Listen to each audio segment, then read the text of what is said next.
NFL Power Rankings and projected win totals. This is from Sharp Football Analysis. So they have the Chiefs number 1, 11.5. Eagles 2, 11.5. Bills were 3 at 10.5. They have the Browns 14 at 9.5. Certainly an argument for the Browns to be higher on this list. They addressed the defensive front 7 this offseason and have quietly built a talented group on offense.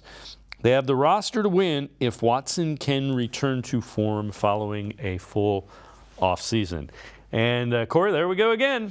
All comes back to, can Deshaun Watson? And we've kind of gone through a lot of what was troubling him was not releasing it quick, not making decisions as quickly as you would like. In Houston, he processed things much quicker. So you would expect full season in an offense, more familiarity with teammates, not still entering what should be the prime.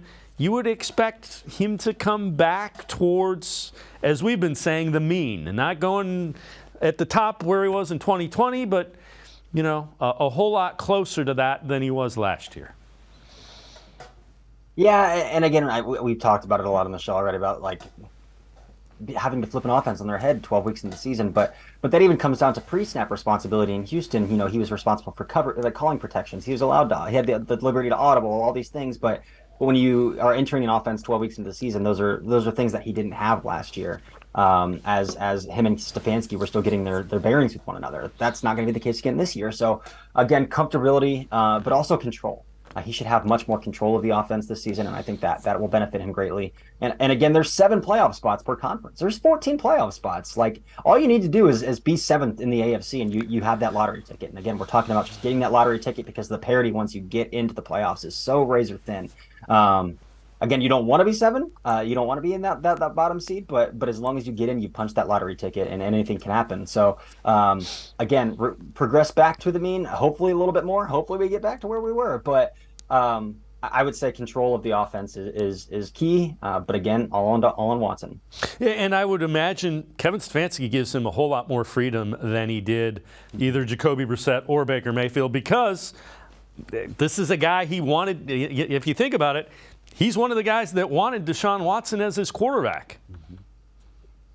Yeah, it's very well documented that him and Barry were the two that were the conductors of the train to make that deal happen. So now they're here together, and again, it was Watson's choice to come to Cleveland too. You can say it's the money, and that's probably part of it. That's probably a big part of it. But at the end of the day, he's not going to go somewhere where he doesn't think he has a chance to be successful. I mean, I've heard him say that.